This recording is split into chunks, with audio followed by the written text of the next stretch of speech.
Hello नमस्कार, स्वागत है आप सभी का। मेरा नाम है शेखर गुप्ता और आप देख रहे हैं फिजिक्स संकल्पना। और बच्चों, आज बात करने वाले हैं अर्धचालक चैप्टर के एक नए टॉपिक की, जिसका नाम है ट्रांजिस्टर। वैसे तो बच्चों ट्रांजिस्टर बहुत सारे प्रकार के होते हैं, लेकिन हमारे सिलेबस में एक विशेष प्रकार का ट्रांजिस्टर ही हमें पढ़ना है, जिसका नाम है संधि ट्रांजिस्टर, या ये कहिए द्विध्रुवीय संधि ट्रांजिस्टर, जिसको इंग्लिश में बोलते हैं बाइपोलर जंक्शन ट्रांजिस्टर। बाकी और बहुत सारे प्रकार के ट्रांजिस्टर हमारे पास होते हैं, लेकिन हमें उससे कोई मतलब नहीं है। लेकिन मैं फिर भी थोड़ा बेसिक से चलूंगा, जिससे आपको बिल्कुल आसानी से समझ आ जाए। मैं पूरे चैप्टर में जब भी ट्रांजिस्टर वर्ड का यूज करूं, पूरे टॉपिक में जब भी पढ़ रहे हैं हम ये, तो आप समझ जाना कि मैं द्विध्रुवीय संधि ट्रांजिस्टर की बात कर रहा हूँ। ये संधि ट्रांजिस्टर क्या है, इसके अलावा जो और ट्रांजिस्टर होते हैं वे क्या हैं, हम सबकी बात करने वाले हैं। बिना किसी देरी के शुरू करते हैं आज का वीडियो। सभी हेडिंग लगा लीजिए ट्रांजिस्टर, और ट्रांजिस्टर क्या, आप हेडिंग लगाइए संधि ट्रांजिस्टर। संधि ट्रांजिस्टर। और सलाह ये रहेगी कि आप इसको बहुत आराम से देखें, और तब देखें जब आपको पीएन संधि डायोड अच्छे से आता हो, पीएन संधि डायोड की बाइसिंग आपको अच्छे से आती हो, तभी ये टॉपिक आपको समझ आएगा, वरना समझना थोड़ा सा मुश्किल होगा। तो कोशिश करें पीएन संधि डायोड अच्छे से समझ के तब ये वीडियो देखें आप। क्या होते हैं ट्रांजिस्टर? संधि ट्रांजिस्टर की बाद में बात करेंगे। ट्रांजिस्टर है क्या बच्चों? पुराने टाइम में, पुराना टाइम कब? 1948 से पहले, जब भी कभी कमजोर सिग्नलों को बड़ा मजबूत सिग्नल बनाने की बात आती थी, तो यूज किए जाते थे ट्रायोड वाल्व। ट्रायोड वाल्व क्या होते हैं, ये अपने आप में एक अलग टॉपिक है। बस आप अभी ये समझिए कि अगर मुझे एक कमजोर सिग्नल को एक मजबूत सिग्नल में बदलना है, तो मैं यूज करता था ट्रायोड वाल्व का 1948 से पहले। लेकिन बच्चों क्या था कि ट्रायोड वाल्व की सहायता से हम इन सिग्नलों को मजबूत तो कर पा रहे थे, लेकिन बहुत ज़्यादा दूरी तक इनको हम नहीं भेज पा रहे थे। मतलब ये मानिए कि मजबूत हो रहा था, कोई दिक्कत नहीं थी, एक कमज़ोर सिग्नल मजबूत हो जाता था, वीक सिग्नल स्ट्रॉन्ग बन जाता था, लेकिन इसको बहुत दूर तक भेजना पॉसिबल नहीं था। 1948 में अमेरिका के अंदर एक ब्रेल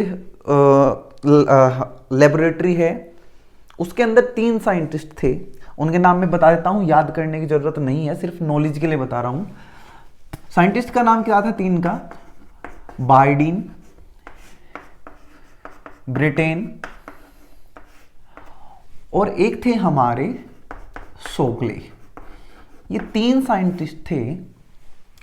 इन्होंने इसी चीज को करने के लिए आविष्कार किया ट्रांजिस्टर का।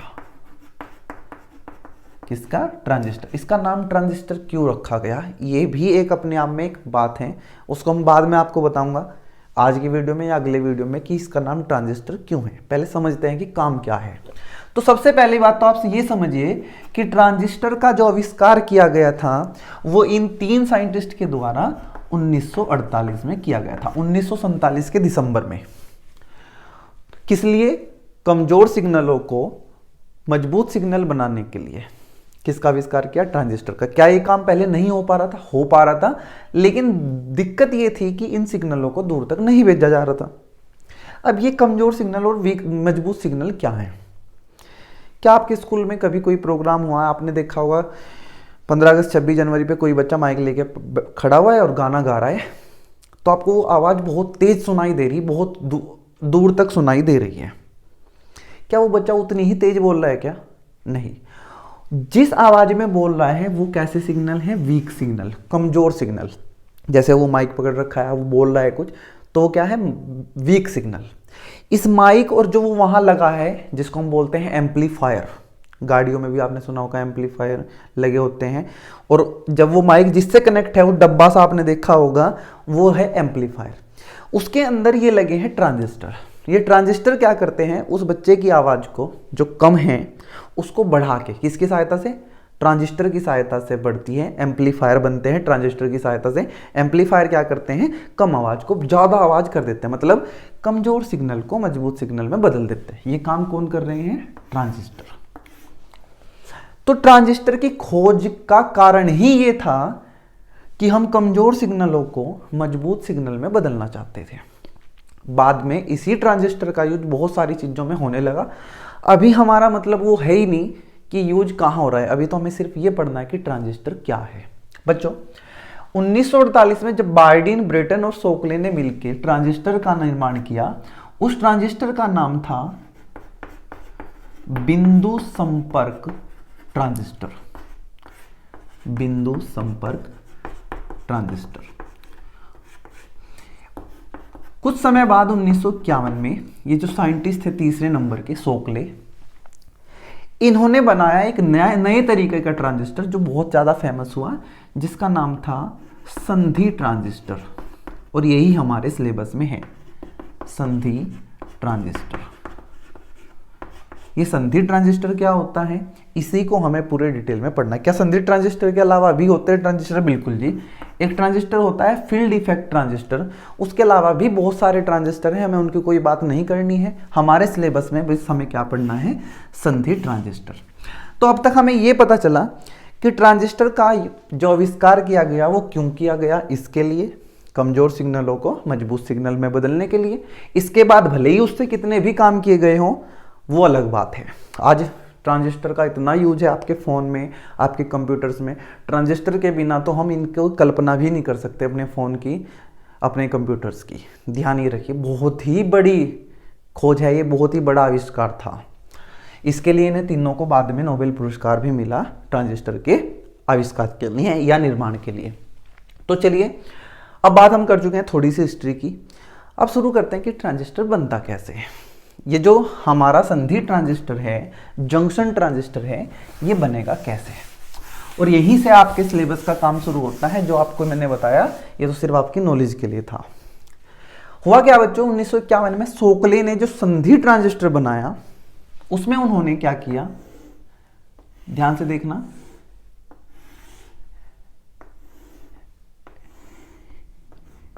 PNP या सुनते रहना अभी, NPN, ये मैंने आपके सामने दो प्रकार के ट्रांजिस्टर बनाए।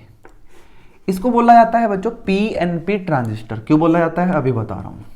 और दूसरे वाले को बोला जाता है NPN ट्रांजिस्टर। क्या है भाई ये, सोकले ने क्या किया, दो पी टाइप अर्धचालकों के बीच में, अब ये आपको आना चाहिए, एन टाइप और पी टाइप, दो पी टाइप अर्धचालकों के बीच में एक एन टाइप की अर्धचालक की परत को बीच में दबा दिया।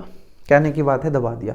एक पूरा स्लाइस लिया होगा, एक तरफ बनाया पी टाइप, बीच में बनाया एन टाइप, और लास्ट में बनाया फिर से पी टाइप। तो क्या बन गया, PNP ट्रांजिस्टर। या जब दो एन टाइप के बीच में एक पी टाइप अर्धचालक को दबा दिया जाता है तो उसको बोलते हैं NPN ट्रांजिस्टर। मतलब ये एक PN संधि डायोड है, देखो अगर मैं बाद को छोड़ दूं तो क्या एक PN संधि डायोड है क्या इतना, और अगर मैं पहले को छोड़ दूं तो ये एक और PN संधि डायोड है। तो मैं कह सकता हूं कि ये जो PNP ट्रांजिस्टर है कितने PN संधि डायोड से मिलकर बना, दो से। पहला ये PN और दूसरा ये PN।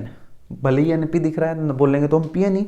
इसमें भी कितने संधि डायोड हैं, एक ये PN संधि डायोड और एक PN संधि डायोड। तो कोई आपसे पूछे कि PNP ट्रांजिस्टर किसे कहते हैं, तो आप बता देंगे जब एक P टाइप को, एक N टाइप को दो P टाइप अर्धचालकों के बीच में दबा दिया जाता है। कहने की बात है, दबाया से नहीं दबाया कि देख P लिया एक दबा दिया ना, तो क्या बनता है PNP ट्रांजिस्टर। जब दो N के बीच में एक P टाइप अर्धचालक होगा तो उसको बोलेंगे NPN ट्रांजिस्टर। कोई आपसे पूछे कि PNP ट्रांजिस्टर में कितने संधि डायोड हैं, तो आप कहेंगे दो, एक ये और एक ये। कोई आपसे पूछे NPN ट्रांजिस्टर में कितने संधि डायोड हैं, तो आप बोलेंगे दो, एक ये NP और एक ये PN। क्या आपको समझ आ गया कि ट्रांजिस्टर, संधि ट्रांजिस्टर कितने प्रकार के हैं। संधि ट्रांजिस्टर पहला है हमारा PNP ट्रांजिस्टर, दूसरा NPN ट्रांजिस्टर। साफ साफ हमें दिखाई दे रहा है कि पीएनपी में 2 पी हैं और बीच में एन है, एनपीएन में 2 एन है और बीच में पी है, और उसी के हिसाब से इनका नाम रख दिया गया। अब बात करते हैं बच्चों, इनका नाम क्या क्या है। 3 हिस्से आपको दिखाई दे रहे हैं दोनों ट्रांजिस्टर में, 1 2 3, 1 2 3। क्या आपने सच में ट्रांजिस्टर देखा है क्या? अगर कभी आप देखेंगे तो ट्रांजिस्टर बच्चों आपको कुछ ऐसा दिखाई देगा, उसमें 3 टांगे आपको निकली दिखाई देंगी ऐसे। ये जो पहला है ये एन पी एन ऐसे भी हो सकता है, या पी एन पी ऐसे भी हो सकता है, मतलब ये 3 टांगे इन तीनों को दिखा रही हैं, एन पी एन या पी एन पी। लेकिन मुझे कुछ और बताना है आपको बच्चों। क्या होता है कि इन 3 हिस्सों में 3 डब्बे आपको दिखाई दे रहे हैं, इन 3 डब्बों में एक को बोलते हैं उत्सर्जक। क्या बोलते हैं? उत्सर्जक। इंग्लिश में बोलते हैं इसको एमिटर। जो उत्सर्जक है वो क्या करेगा? उत्सर्जन करेगा। किस चीज का? बाद में देखेंगे। एक होता है इसमें आधार। क्या होता है? आधार, बेस। और तीसरा होता है संग्राहक, इंग्लिश में बोलते हैं कलेक्टर। संग्राहक जो क्या करेगा? संग्रह करेगा। किस चीज का करेगा? बाद की बात है भैया। इन 3 डब्बों में एक डब्बा है उत्सर्जक, एक है आधार, एक है संग्राहक। क्या इसमें भी ऐसे ही है? बिल्कुल। एक उत्सर्जक, एक आधार और एक संग्राहक। कौन उत्सर्जक है, कौन आधार है, कौन संग्राहक है? मैंने कहा मान लेते हैं कि ये क्या है? उत्सर्जक। इसको प्रदर्शित करते हैं ई से, ये है आधार। इसको प्रदर्शित करते हैं बी से, और तीसरा है संग्राहक, इसको प्रदर्शित करते हैं सी से। बच्चों जो बीच में होता है हमेशा वो होता है आधार, और अगल बगल में कोई भी संग्राहक हो सकता है और कोई भी उत्सर्जक हो सकता है। तो मैं अभी यहां के लिए बोल देता हूं कि ये हमारा क्या है? उत्सर्जक, जो इस तरफ है बाईं ओर, और दाईं ओर हमारा क्या है? संग्राहक। क्या ये भी उत्सर्जक हो सकता है? बिल्कुल हो सकता है। और बीच में हमेशा क्या होगा आपका? आधार। तो हमने पढ़ा कि संधि ट्रांजिस्टर 2 प्रकार के होते हैं। पहला होता है एनपीएन ट्रांजिस्टर और एक होता है पीएनपी ट्रांजिस्टर। दोनों ही ट्रांजिस्टर में 3 हिस्से होते हैं, 3 डब्बे बने होते हैं। अगर ऐसे देखें या इसमें देखें तो इसमें 3 टांगे निकली होती हैं। 3 टांगों में से या 3 डब्बों में से एक होता है उत्सर्जक जो उत्सर्जन करेगा। किस चीज का? पढ़ते हैं। दूसरा आधार, तीसरा संग्राहक जो संग्रह करेगा। हमने कहा ठीक है। बात कर लेते हैं कि इनका आकार किसका आकार सबसे ज्यादा है और किसका आकार सबसे कम है, ये सब बातें कर लेते हैं। और आप सबको पता है कि ये पी टाइप एन टाइप अर्धचालकों से बना है। और पी टाइप एन टाइप अर्धचालक कैसे बनते थे बच्चों? शुद्ध अर्धचालकों में अशुद्धि मिलाने पर। उम्मीद है आप पी टाइप और एन टाइप अच्छे से जानते होंगे। पी टाइप अर्धचालक कैसे बनते थे? जब शुद्ध अर्धचालकों में हम मिलाते थे 3 संयोजकता वाली अशुद्धि। एन टाइप अर्धचालक कब बनते थे? जब हम शुद्ध अर्धचालकों में मिलाते थे 5 संयोजकता वाली अशुद्धि। मतलब अगर मुझे पी एन और पी चाहिए तो मुझे कैसे अर्धचालक चाहिए? अशुद्ध अर्धचालक। मतलब मुझे क्या मिलानी पड़ेगी? अशुद्धि। तो मुझे ये भी बात करनी पड़ेगी यहाँ कि इन तीनों में से सबसे ज्यादा अशुद्धि किसमें मिली हुई है, सबसे कम अशुद्धि किसमें मिली हुई है और क्यों मिली हुई है। तो वही बात करते हैं और बाद में बात करेंगे इनकी कार्यविधि की। उम्मीद है आपको समझ आ गया होगा।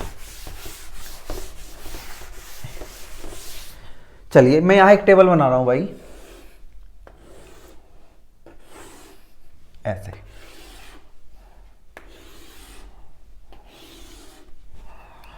यहां लिखते हैं, क्या लिखते हैं? उत्सर्जक। सबसे पहला नाम क्या है? उत्सर्जक। ये उत्सर्जक है। ये क्या है? आधार। और लास्ट में कौन है? संग्राहक। आप इस टेबल को अच्छे से याद कर लेंगे, समझ लेंगे। वैसे तो मैं समझा दूंगा, याद करने की जरूरत नहीं पड़ेगी, रटने की जरूरत नहीं पड़ेगी। सबसे पहले बात करेंगे आकार की। किसका आकार सबसे ज्यादा, किसका आकार सबसे छोटा है और किसका बीच में। और बाद में बात करेंगे अपमिश्रण की। अपमिश्रण क्या होता है? ये अशुद्धि मिलाने की प्रक्रिया को बोलते हैं अपमिश्रण। कि किसमें सबसे ज्यादा अशुद्धि मिलाई गई है। यहां लिखा मैंने अपमिश्रण। हमने कहा भाई सबसे बड़ा आकार उस चीज का होगा जिसको चीजें इकट्ठा करनी है अपने पास। मान लीजिए आपको सामान रखना है अपने पास कुछ, तो आपके पास जगह ज्यादा होनी चाहिए। तो किसको अपने पास इकट्ठा करना है? संग्राहक को क्या करना है? संग्रह करना है। तो सबसे बड़ा आकार किसका होगा? संग्राहक का। सबसे बड़ा कौन होगा? संग्राहक। अब आप ये सोच रहे होंगे क्या इकट्ठा करना, वो भी बताने वाला हूं, पहले बस समझ लीजिए। फिर हमने कहा कि सबसे छोटा कौन होगा? हमेशा आधार। आधार सबसे छोटा होगा, ये समझ लीजिए बस। आधार सबसे छोटा होगा, तो मैं यहां लिख देता हूं सबसे छोटा, और ये होगा बीच का। इसका आकार आधार से बड़ा होगा, संग्राहक से छोटा होगा, उत्सर्जक का। बात करते हैं अपमिश्रण। सबसे ज्यादा अशुद्धि किसमें मिलाई जा? सबसे ज्यादा अशुद्धि उसमें मिलाएंगे जिससे हमें चीजों को लेना है। क्योंकि अच्छा, चीजें कौन दे रहा हमें? मतलब जो भी चीज हम लेंगे वो कौन देगा? भाई उत्सर्जक देगा। तो सबसे ज्यादा अशुद्धि हम किस में मिलाएंगे? उत्सर्जक में। सबसे अधिक अशुद्धि कहां मिलाई जाएगी? उत्सर्जक में। आधार में सबसे कम, इसका आकार भी सबसे छोटा और इसमें अशुद्धि भी सबसे कम मिलाई जाएगी। कारण है अपने बताऊंगा अभी, बस इसको टेबल को याद रख लो। और ये है बीच में, इसमें अशुद्धि मिलाई जाएगी आधार से ज्यादा, उत्सर्जक से कम। अब आपके दिमाग में आ रहा होगा कि यार ये उत्सर्जक जो उत्सर्जन करेगा वो किस चीज का उत्सर्जन करेगा? संग्राहक संग्रह करेगा, वो किसका करेगा? तो भाई हम सब जानते हैं कि NPN या PNP जो ये अर्धचालक है, इनके अंदर क्या होते हैं? इलेक्ट्रॉन और कोटर। आवेशवाहक। क्या? आवेशवाहक। मतलब जो उत्सर्जक है, जो उत्सर्जन करेगा वो किसका उत्सर्जन करेगा? आवेशवाहक का। और आवेशवाहक कौन कौन है हमारे पास? इलेक्ट्रॉन और कोटर। मतलब अगर आपने ये वाला ट्रांजिस्टर बनाया तो यहां उत्सर्जक कौन है? P type. और पी टाइप में अधिक मात्रा में कौन होते हैं? कोटर। तो मतलब ये उत्सर्जक अपने अंदर से किनको निकाल लेगा? कोटरों को। तो आपको अब समझ आ गया होगा कि जो हम बार बार बात कर रहे हैं कि उत्सर्जक उत्सर्जन करेगा, वो किसका करेगा? आवेशवाहकों का। वे इलेक्ट्रॉन भी हो सकते हैं, वे कोटर भी हो सकते हैं। अगर ये P है तो वे कोटर होंगे, और अगर ये N है तो वे इलेक्ट्रॉन होंगे। N टाइप में कौन अधिक मात्रा में होते हैं? इलेक्ट्रॉन। P टाइप में कौन अधिक मात्रा में होते हैं? कोटर। तो इसका मतलब ये है कि उत्सर्जन होगा किसका? आवेशवाहकों का। अब ये जो संग्राहक है ये किसको संग्रह करेगा? इन्हीं को संग्रह करेगा। यहां से जो उत्पन्न होंगे P में, कोटर में चल के कहां पहुंचना चाहते हैं? P टाइप में। संग्राहक के पास पहुंचना चाहते हैं वे। संग्राहक में जाकर इकट्ठा होना चाहते, इकट्ठा नहीं होते, कहने की बात है, बस नाम रख दिया संग्राहक। यहां के इलेक्ट्रॉन जो उत्पन्न होंगे वे कहां पहुंचना चाहते हैं? N टाइप में। ये किस में? संग्राहक में। जिससे ज्यादा उत्पन्न होने वाले आवेशवाहक संग्राहक के पास पहुंच सकें, इसलिए इस हिस्से को सबसे छोटा बनाया जाता है। इसलिए आधार का आकार क्या है? सबसे छोटा। इसमें सबसे कम अशुद्धि क्यों मिलाई? मान लीजिए मैं यहां इसमें बहुत सारी अशुद्धि मिला दूं। बहुत सारी अशुद्धि मिलाने का मतलब है यहां बहुत सारे क्या हो जाएंगे? कोटर। P टाइप है ना, बहुत सारी अशुद्धि अगर मैं मिला देता, यहां क्या बन जाते हैं? इलेक्ट्रॉन, क्योंकि ये N टाइप है। मान लीजिए यहां से फिर कौन चलते? इलेक्ट्रॉन। N टाइप से कौन चलते? इलेक्ट्रॉन। इन सबको ज्यादातर को कहां पहुंचना है? N टाइप में। लेकिन ये तो किससे मिल जाते? कोटरों से मिल जाते और खत्म हो जाते।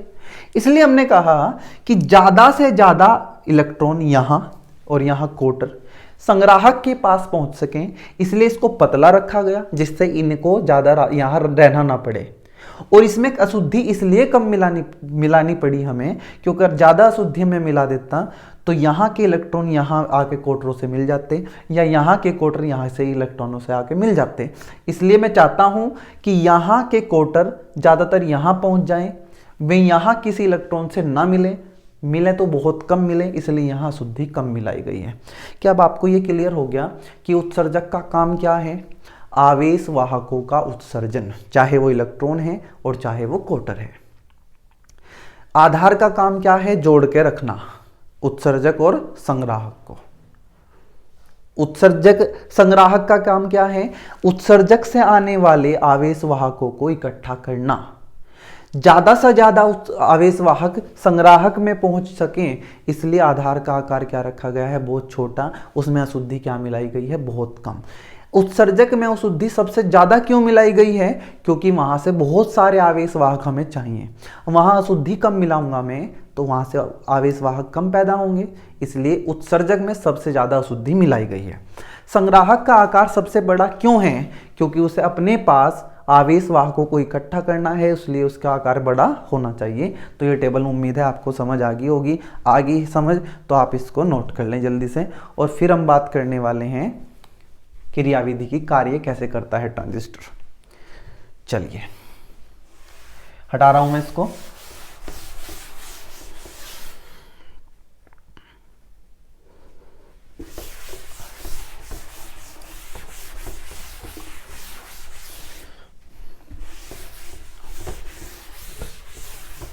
चलिए अब बात करते हैं ट्रांजिस्टर की क्रियाविधि की। ट्रांजिस्टर बन तो गया, ये काम कैसे करेगा, इसके ये काम कैसे करेगा, इसके लिए आप हेडिंग लगाएंगे क्रियाविधि।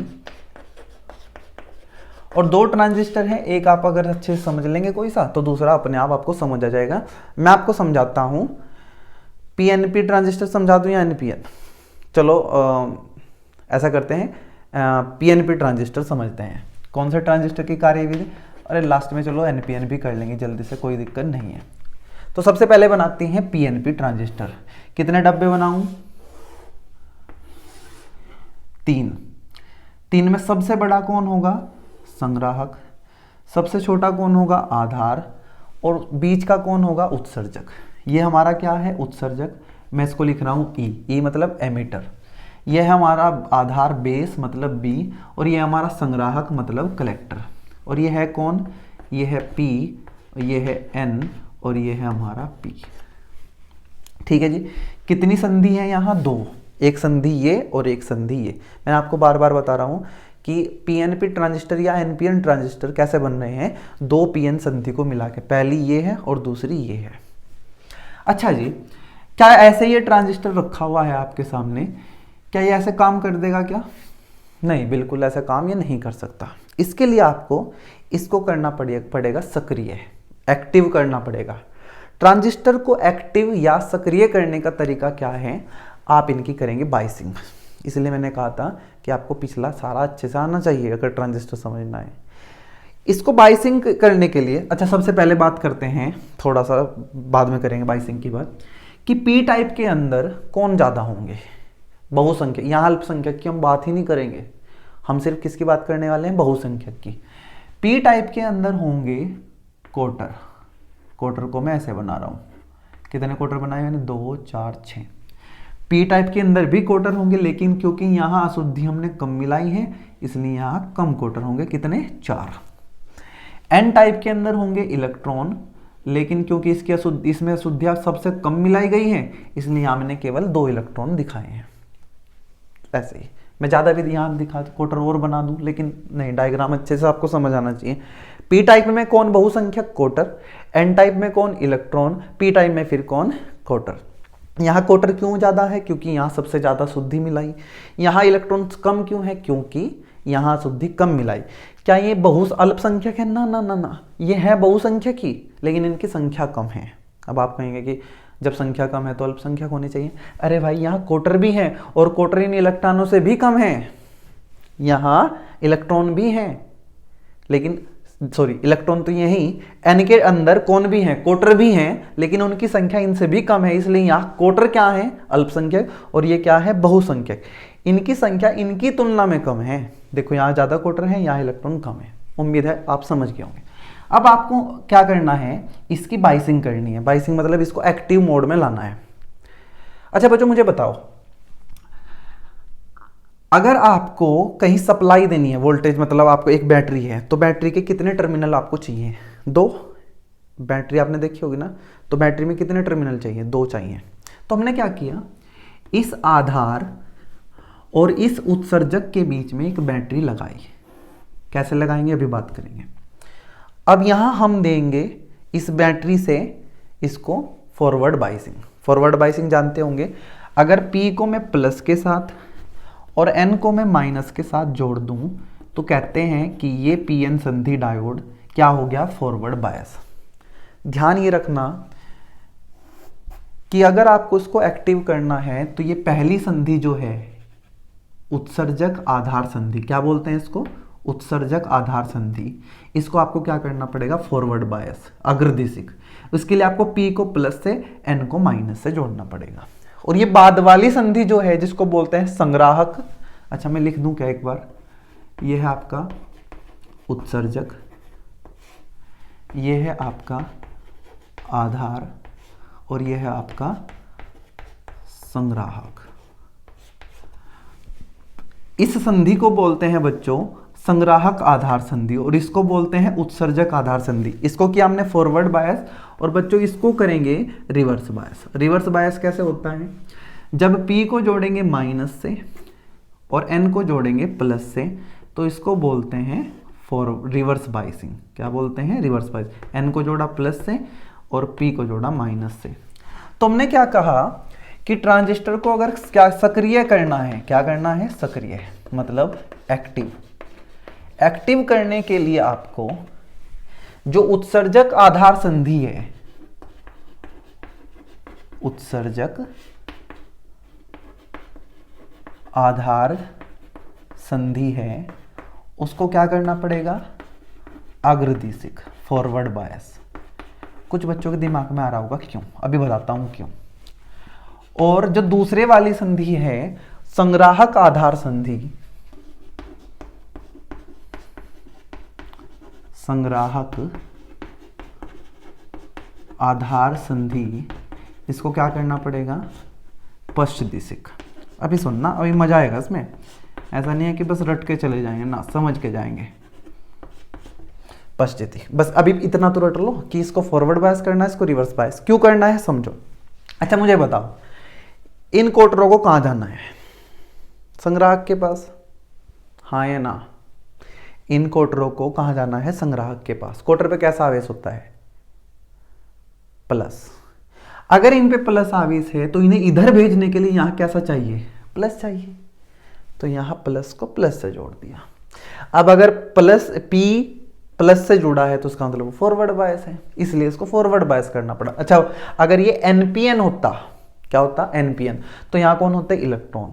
इलेक्ट्रॉन होते तो उन पे माइनस आवेश होता, माइनस को इधर भेजना तो यहाँ क्या आंसर होना चाहिए, माइनस, तो हम इसको जोड़ते माइनस से, मतलब N को जोड़ते माइनस से, तब भी फॉरवर्ड बायस होता।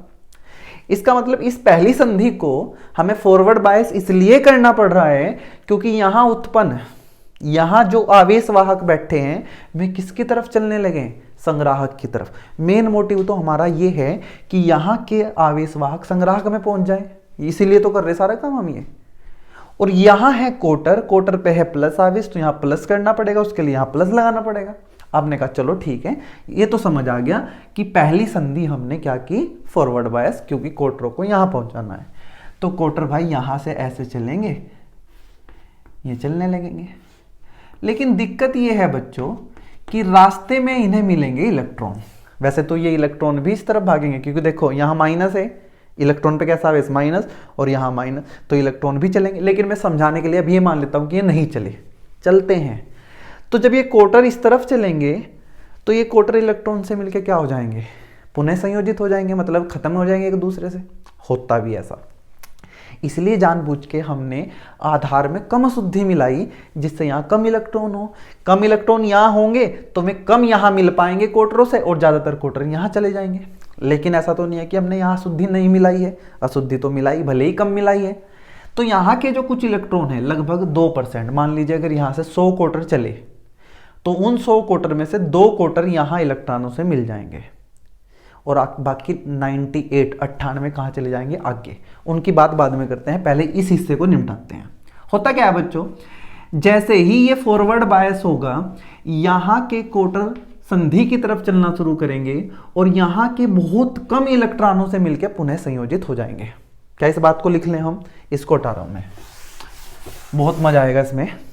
क्या लिख रहे हैं, उत्सर्जक आधार संधि के अग्रदिशिक होने पर अग्रदिशिक होने पर पी क्षेत्र के, इस पी क्षेत्र के कौन है ये? उत्सर्जक। कोटर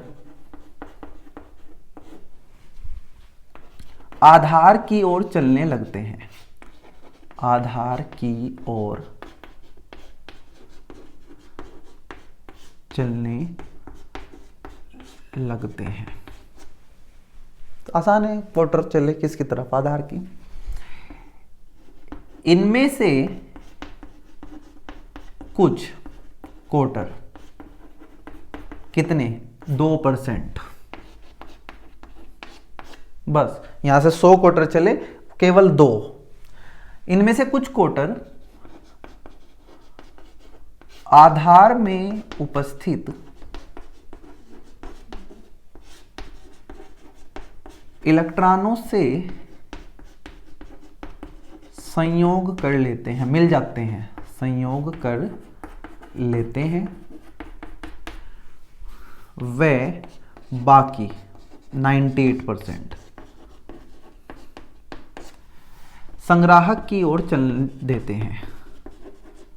यहां संग्राहक की ओर चलने लगते हैं। उनकी बाद में बात करेंगे, बस हमने कह दिया कि चले गए। बात करते हैं कि इन 2% से क्या हुआ। जैसे ही बच्चों वे 2 इलेक्ट्रॉन इन 2 कोटरों के साथ मिलेंगे तो अब 2 कम इलेक्ट्रॉन तो कम होंगे, तो इसका मतलब अब 2 नए इलेक्ट्रॉन बनने चाहिए। उसी टाइम क्या होगा बच्चों? यहां ध्यान रखना, यहां इस बैटरी का नाम देते हैं आपकी किताबों में VEE और इसका नाम देते हैं VCC। कुछ किताबों में अलग अलग हिसाब दे रखे हैं। E का मतलब है एमिटर और C का मतलब है कलेक्टर। 2 बार लिख दिया कोई दिक्कत नहीं। कुछ किताबों में इसको क्या भी लिखा मिल सकता है, VEB या VBE बेस एमिटर, और इसको मिल सकता है VCB या VBC, जो भी आप लिखना चाहें आपकी मर्जी है। जैसे ही 2 इलेक्ट्रॉन और 2 कोटर यहां आपस में मिलेंगे उसी टाइम यहां एक सहसंयोजी बंध टूट जाएगा। कहां? उत्सर्जक के अंदर। बच्चों ऐसा नहीं है कि इलेक्ट्रॉन और कोटर मिल गए तो खत्म हो गया काम, ना ना। 2 इलेक्ट्रॉन और कोटर का मिलने का मतलब है कि उन्होंने बंध बना लिया। मैं बार बार आपको बता चुका हूं कि इलेक्ट्रॉन और कोटर के मिलने का मतलब है उन्होंने बंध बना लिया, और बंध बनने पे बनती है ऊर्जा, क्योंकि ऊर्जा देने पे बंध टूटता है, तो बंध जब बनेगा तो ऊर्जा निकलेगी। उस ऊर्जा के कारण यहां एक सहसंयोजी बंध टूटेगा और सहसंयोजी बंध से एक बनेगा इलेक्ट्रॉन और एक बनेगा कोटर। बस। क्या एक और इलेक्ट्रॉन और एक कोटर की कमी आई थी? भाई यहां से 100 कोटर चले थे, 2 कोटर खत्म हो गई। 2 कोटर खत्म हुए तो कितने बंध टूटेंगे? 2। कितने कोटर बन गए? नहीं, 2। और जो 2 इलेक्ट्रॉन बने, अच्छा जो कोटर बने वे इस तरफ चलने लगेंगे और जो इलेक्ट्रॉन बने वे यहां वायर से निकल के वापस यहां। क्या यहां 2 इलेक्ट्रॉनों की कमी आई थी? हाँ, वे 2 इलेक्ट्रॉनों की कमी पूरी हो जाएगी। लिखते हैं इस बात को। क्या इसको हटा दूं मैं? हाँ, ध्यान से सुनना। जैसे ही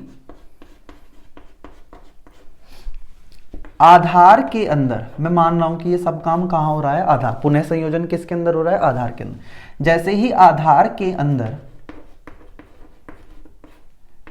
इलेक्ट्रॉन व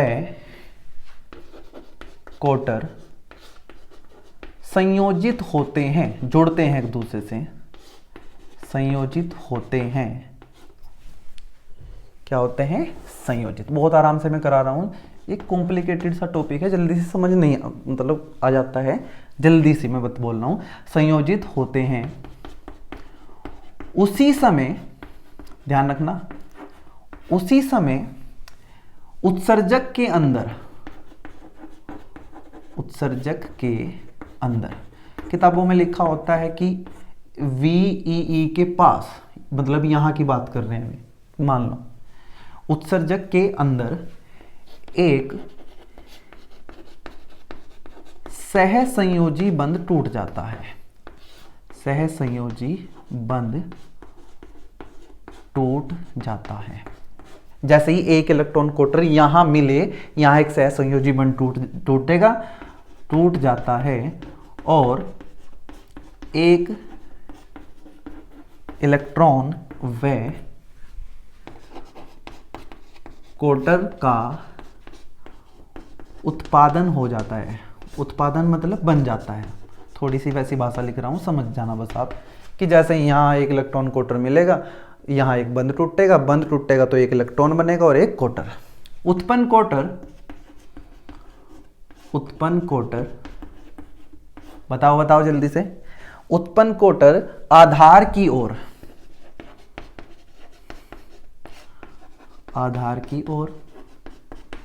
व इलेक्ट्रॉन इस तार में से होकर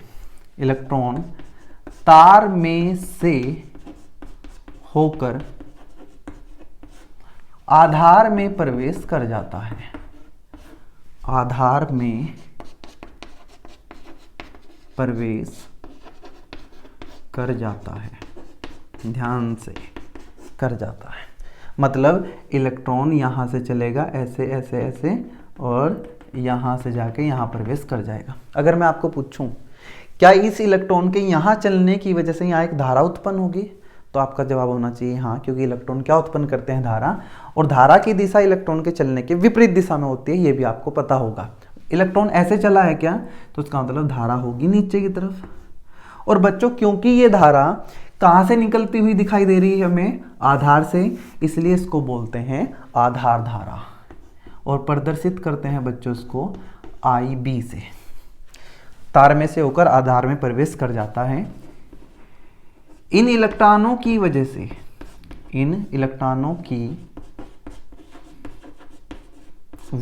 से उत्सर्जक आधार परिपथ में, ये जो मिल बन रहा है इसको बोलते हैं बच्चों उत्सर्जक आधार परिपथ। वजह से उत्सर्जक आधार परिपथ में एक धारा बहने लगती है, जिसे आधार धारा कहते हैं,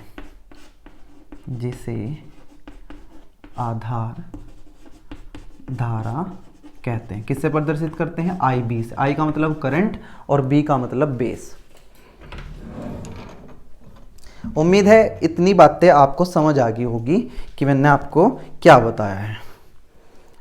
एक इलेक्ट्रॉन कोटर मिलेगा, एक बंध टूटेगा तो एक कोटर बनेगा, एक इलेक्ट्रॉन बनेगा, कोटर चलेगा आधार की तरफ, इलेक्ट्रॉन चलेगा इसकी तरफ। क्या ये कोटर भी धारा बनाएंगे? बिल्कुल बनाएंगे। ये अंदर एक धारा का निर्माण करेंगे, उसकी बात बाद में करेंगे। अब सुनो जल्दी से। अब हमने सिर्फ उन दो कोटरों की बात की जो 2 इलेक्ट्रॉनों से मिल चुके हैं। बाकी 98 का क्या हुआ? बाकी 98 किसकी तरफ चल गए थे भाई? संग्राहक की तरफ। अब यहां क्या होगा ये बात बताओ हमें। हमने कहा पहले इसको नोट कर लो, फिर आगे बात करते हैं। जल्दी से इसको नोट करेंगे और बात करेंगे फिर जो बाकी 98, 100 की बात करें ना, यहां से कितने कोटर चले थे? 100 में से 2 यहां मिले, बाकी 98 आगे चले गए। अब मुझे बताओ कि इन 98 इलेक्ट्रॉनों के कोटरों के साथ क्या होगा? कोटर चले हुए, ध्यान रखना, 2 यहां मिले, 98 बचे, शेष 98% कोटर। अब भाई कोटर चले हैं तो कोटरों की बात हो रही है। अगर ये NPN होता तो इलेक्ट्रॉनों की बात करते। शेष 98% कोटर इस संधि पे पहुंचते हैं बच्चों। ये इस संधि का नाम बताओ क्या है? इस संधि का नाम है संग्राहक आधार संधि। संग्राहक आधार संधि पर पहुंचते हैं। ये कोटर 98 जो बचे हुए थे, 2 यहां खत्म हो गए थे, 98 यहां पहुंचते हैं। ये संधि कैसी है बच्चों बताओ जल्दी से? ये है पश्च दिशिक, हमने अपने आप कर रखी है। पहुंचते हैं जो कि पश्च दिशिक है, रिवर्स बायस है, पश्च दिशिक है। समझना ध्यान से। हमने कहा यहाँ से मैं बार बार इसलिए बता रहा हूँ क्योंकि आपको अच्छे से समझ आना चाहिए। यहाँ से 100 क्वार्टर चले, 2 क्वार्टर इन 2 इलेक्ट्रॉनों के साथ मिले, उन्होंने ये धारा बना दी ऐसे जो ऐसे घूम रही है। हमने कहा अच्छा बढ़िया, बाकी 98 के पास क्या साथ क्या हुआ, 98 इस संधि पे पहुंचे। ये संधि हमने क्या कर रखी है, रिवर्स बायस। अब आपको समझ आएगा कि इसको रिवर्स बायस क्यों किया। मेरी बात ध्यान से सुनना बच्चों, ये देखो इसको, अब आगे पहले वाले को भूल जाओ, सिर्फ इसको देखो। ये क्या संधि है हमारी, पीएन संधि, और ये है हमारा एन क्षेत्र। एन क्षेत्र में बहुसंख्यक कौन होते हैं, बहुसंख्यक कौन होते हैं, क्वार्टर। एन क्षेत्र में बहुसंख्यक कौन होते हैं, इलेक्ट्रॉन। अब यहां है क्वार्टर, तो इस संधि को में क्वार्टर क्या दिखाई देंगे, अल्पसंख्यक। क्या मैं आपको समझा पा रहा क्या, एक बार चलो आप इस पहले वाले को भूल जाओ। अब बात करते हैं बस इसकी, आधार और संग्राहक संधि की। इसको मैंने क्या किया, रिवर्स बायस। मैं आपको सिर्फ ये समझाना चाह रहा, मैं वरना मैं खत्म कर देता कि क्वार्टर यहां पहुंच जाएंगे और एक धारा और बनेगी। मैं समझाना चाह रहा कि आप हमने इसको रिवर्स बायस क्यों किया, पश्च दिशा क्यों किया।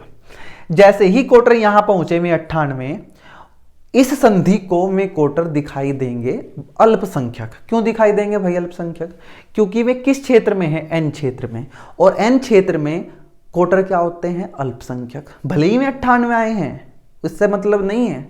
इसको तो पता है भाई एन के अंदर कौन ज्यादा होंगे, इलेक्ट्रॉन। इसको क्वार्टर दिखते ही ये समझेगा ये तो अल्पसंख्यक है। एन के अंदर क्वार्टर क्या होते हैं, अल्पसंख्यक। जैसे ही यहां 98 क्वार्टर पहुंचेंगे, इस संधि को क्वार्टर क्या दिखाई देंगे, अल्पसंख्यक। और आपको पता है कि जब संधि क्या होती है, रिवर्स बायस, तो वो अल्पसंख्यकों को चलने में सहायता प्रदान करती है। क्या बात पर, ये कब पता हमें, ये हमने पढ़ा था रिवर्स बायसिंग में, जब मैंने आपको पश्च दिशिक पीएन संधि डायोड पढ़ाया। नहीं पढ़ाया तो पढ़ के आए, तब ज्यादा समझ आएगा। मैं बता देता हूं कि जो फॉरवर्ड बायस होता है वो बहुसंख्यकों को सहायता करता है, और रिवर्स बायस होता है वो अल्पसंख्यकों की सहायता करता है चलने में।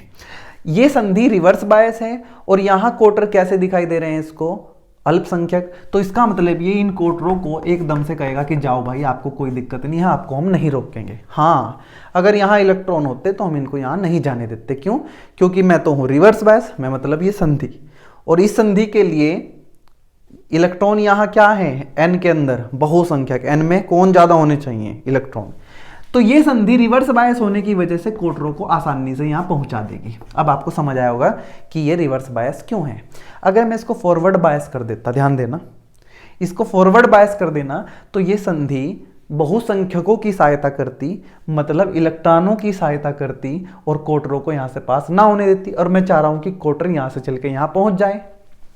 इस संधि की सहायता से क्वार्टर सारे यहां पहुंचने लगेंगे और इस बिंदु के पास इकट्ठा होने लगेंगे, जो कि पश्च दिशिक है। यह संधि क्वार्टरों को क्या मानेगी, अल्पसंख्यक। क्वार्टरों को अल्पसंख्यक समझकर, अल्पसंख्यक समझकर,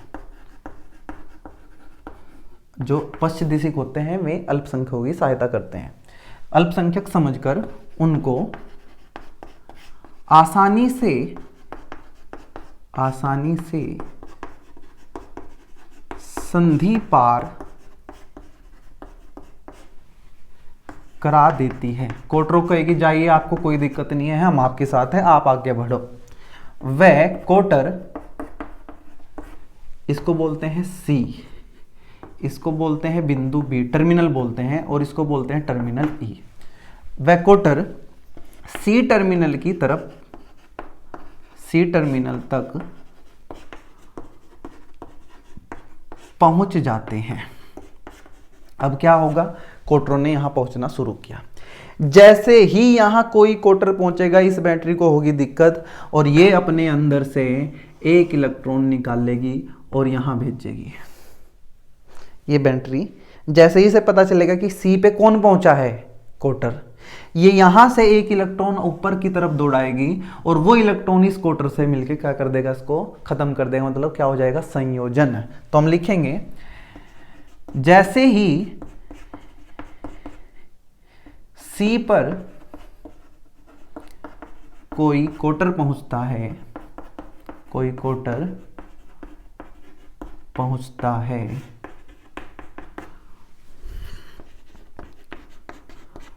उसी समय बैटरी, क्या नाम है बैटरी का, VCC, VCC के ऋण टर्मिनल से इलेक्ट्रॉन निकलकर, इलेक्ट्रॉन यहां से ऐसे चलेगा और क्या हो जाएगा, कोटर के साथ संयोजित, ऋण टर्मिनल से इलेक्ट्रॉन निकलकर कोटर के साथ संयोजित हो जाता है, कोटर के साथ संयोजित हो जाता है। अब आप मुझे बताइए, क्या इलेक्ट्रॉन ऐसे गया ऊपर की तरफ, हाँ ऐसे गया, तो यहाँ एक धारा होगी नीचे की तरफ, ये इसको नाम देंगे IC, क्योंकि ये धारा हमें से कहाँ से आती दिखाई दे रही है, C से, संग्राहक से। I का मतलब है करंट, C का मतलब है कलेक्टर, मतलब संग्राहक। तो C से हमें एक धारा नीचे की तरफ आती हुई दिखाई देगी, कोटर के साथ संयोजित हो जाता है, और इन इलेक्ट्रॉनों की वजह से, जो इलेक्ट्रॉन यहाँ से निकल के भागे यहाँ, और इन इलेक्ट्रॉनों की वजह से संग्राहक आधार परिपथ में, इस परिपथ को क्या बोलते हैं, संग्राहक आधार परिपथ, संग्राहक आधार परिपथ में एक धारा प्रवाहित होने लगती है, एक धारा प्रवाहित होने लगती है, जिसे संग्राहक धारा कहते हैं, जिसे संग्राहक धारा किससे प्रदर्शित करते हैं, IC कहते हैं। तो आप बच्चों एक बात देख रहे कि बाहर इस PNP के बाहर तारों में धारा किसके कारण है, इलेक्ट्रॉनों के।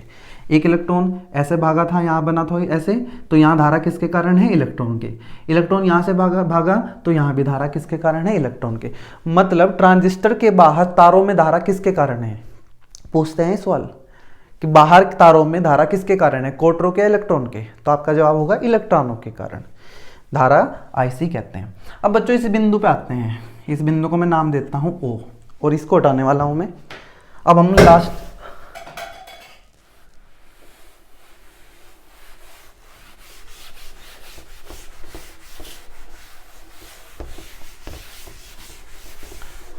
हम इसके अंत में पहुंच गए, जल्दी से इसको खत्म करते हैं। बिंदु O पर आप किरचॉफ का नियम लगाएंगे, धारा नियम। बिंदु O पर,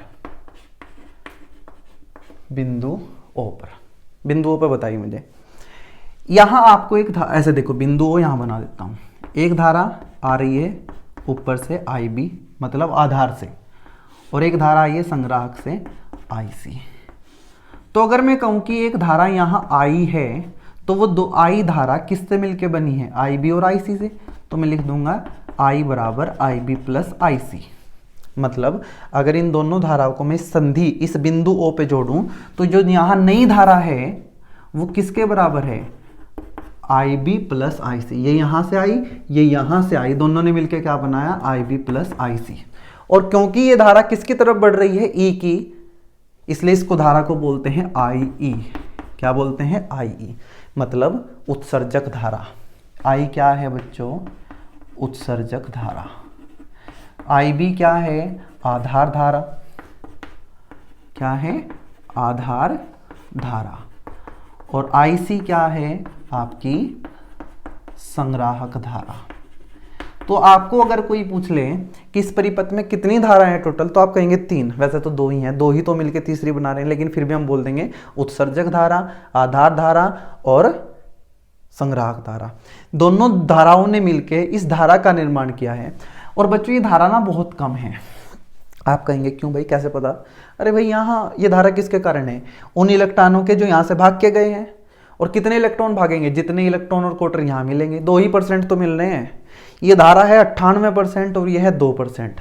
IB का मान बहुत कम होता है बच्चों, तो कई बार आपको किताबों में लिखा मिलेगा जो IE है वो लगभग लगभग किसके बराबर होती है, IC के।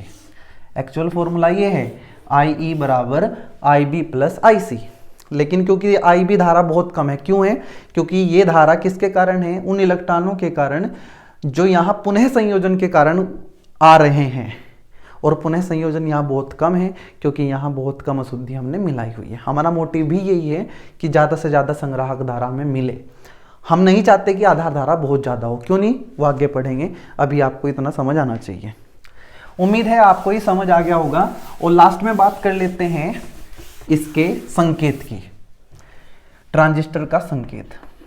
बच्चों जब ट्रांजिस्टर का संकेत बनाया, अब संकेत क्या होता है, जैसे मैंने आपको पीएन संधि डायोड का संकेत बनाया था ऐसे कि ये पी होता है और ये एन होता है, ऐसे ही संकेत होता है ट्रांजिस्टर का।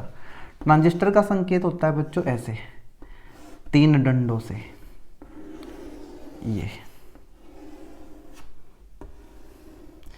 ऐसे,